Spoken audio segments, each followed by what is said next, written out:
you guys, this is it. This is my last drive with the M3 with this engine. And here's a school bus that can't make a turn and I just missed this super long light.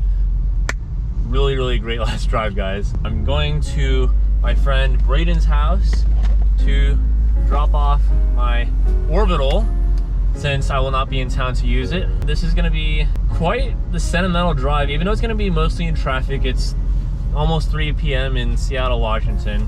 Kind of signed up for disaster in that sense, didn't I? It's just been such a journey with this car, and I feel like in a sense I'm like kind of letting go of it now. Like it's misfiring really badly. I don't know if you can tell on camera. I have to like keep the revs up almost, just to kind of prevent it from misfiring too badly. This is a big moment for me. I've been anticipating this moment for a while, and it's gonna be the last time we see the M3 in this way as we know it. Which is, it's a happy thing and it's a sad thing, because there's been so many memories with this car, and I love this engine, the S65. Hang on.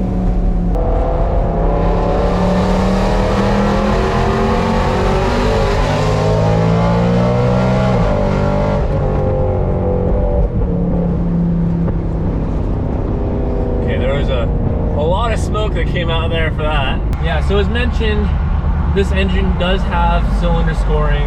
It's misfiring right now. I suspect it's just because cylinder 4 is kind of clogged up from all the carbon deposits and stuff like that. From the compression test that we did about 1,000 miles ago, it still has good compression, so it shouldn't be misfiring because of that. I just suspect the spark plug in cylinder number 4 is kind of fouled up. But it's just kind of at the point now where it's like I'm not $10,000 in love with this engine, or not even $15,000 in love with this engine, which is about what I would be expecting to pay out in the event that I do go for a new stock engine.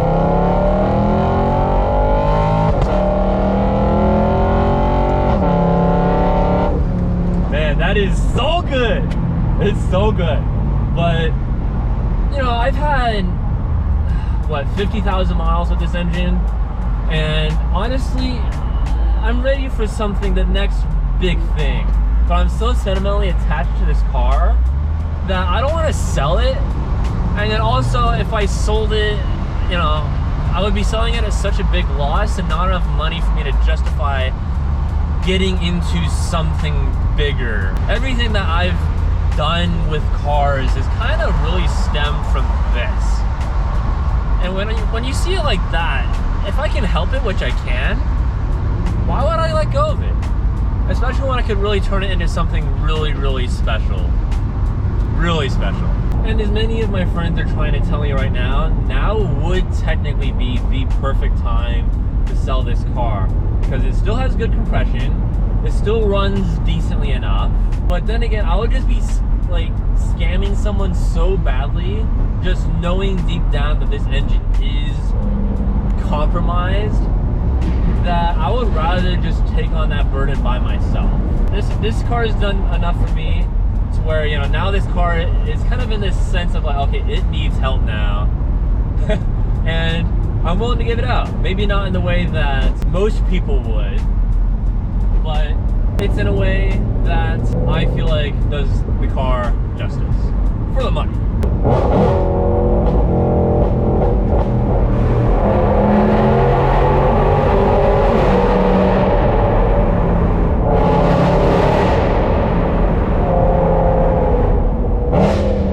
One of the all-time great engines, in my opinion. It's so good.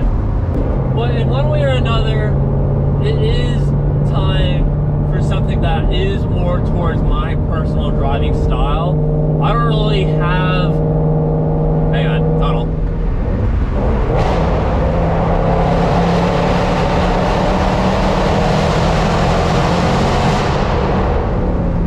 Anyways, I don't really rev out the engine all too much. I never really go past like 6 or like 6.5. I always kind of forget, especially after I got the 335D and the Aston, I always forget that there's 2,000 more RPM to go before I hit the 8250 redline in this car. Now, I just don't really use it all that much, which is kind of a disservice to this engine, honestly.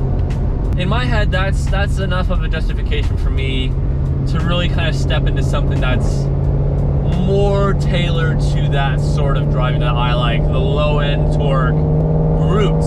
One more time, going across the 520 bridge, longest floating bridge in the world. One more time here with this setup. I don't know why it feels so sentimental to me right now. I'm just kind of vocalizing kind of how I feel right now. I've done this drive so many times going to the local Exotics and Redmond Town Center show. I'll put some pictures of it right here. I've done that drive countless times, and man, I've probably spent a couple $1,000s on the toll bridge here. But man, good times. Especially as this car goes to Florida. It might be a little bit before this car sees Washington State roads for for a good while. It really might be.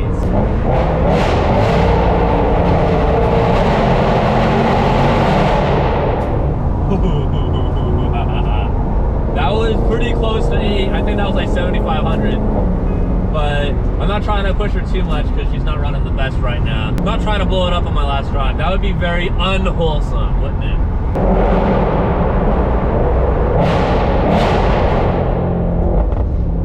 It really is an orchestra. It really, really is. I mean, you can really just go.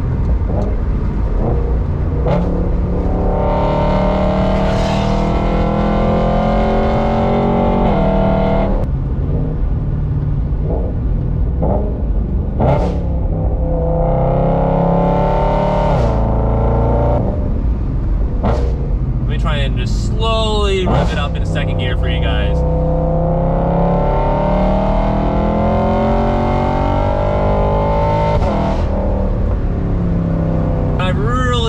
Come to learn every single part about this engine, including the potential for cylinder scoring at 80,000 miles. Now, I'll always maintain this. For the $30,000 to $40,000 mark, I truly believe this is one of the great engines that you can buy in a car.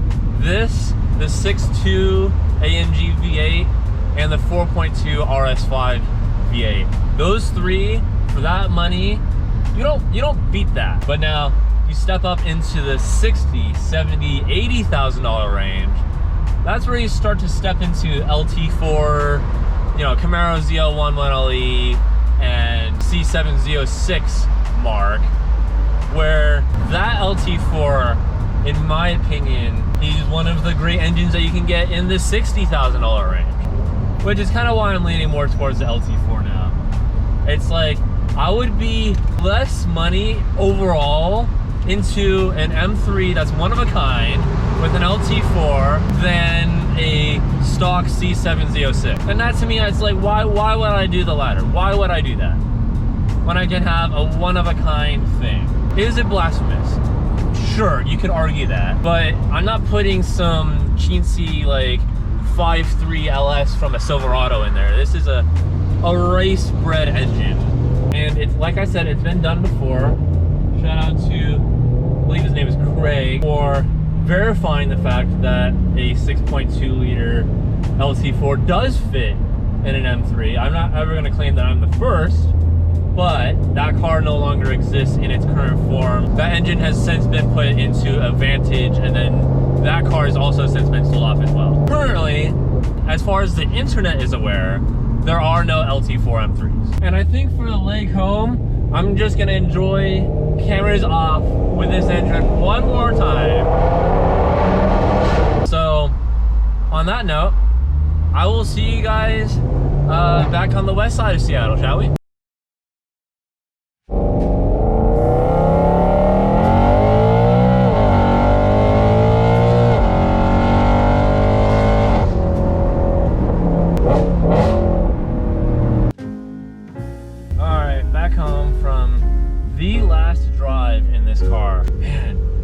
Is so surreal to me.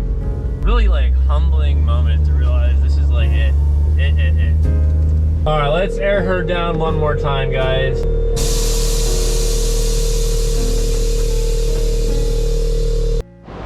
What a somber moment this is.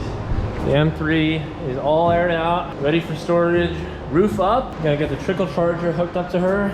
She's gonna be sitting for a little bit. I don't know exactly how long, but tentatively, she is going to Florida in a couple of weeks. Man, what a journey this is. A somber, somber moment. The last drive in the M3 in Seattle. What a freaking moment. I never ever thought this thing would be going to Florida so soon. I don't know how to feel. It's just a sad moment. I could never sell this thing. If I'm feeling this sad about leaving it right now, put so much time, effort, and tears into it. It's still a Christmas tree right now though. That's the flip side to it, right? I still love it. It's not perfect. Hopefully we're gonna make her that much closer to being so. So on that, we will see this thing in Florida. That's so crazy.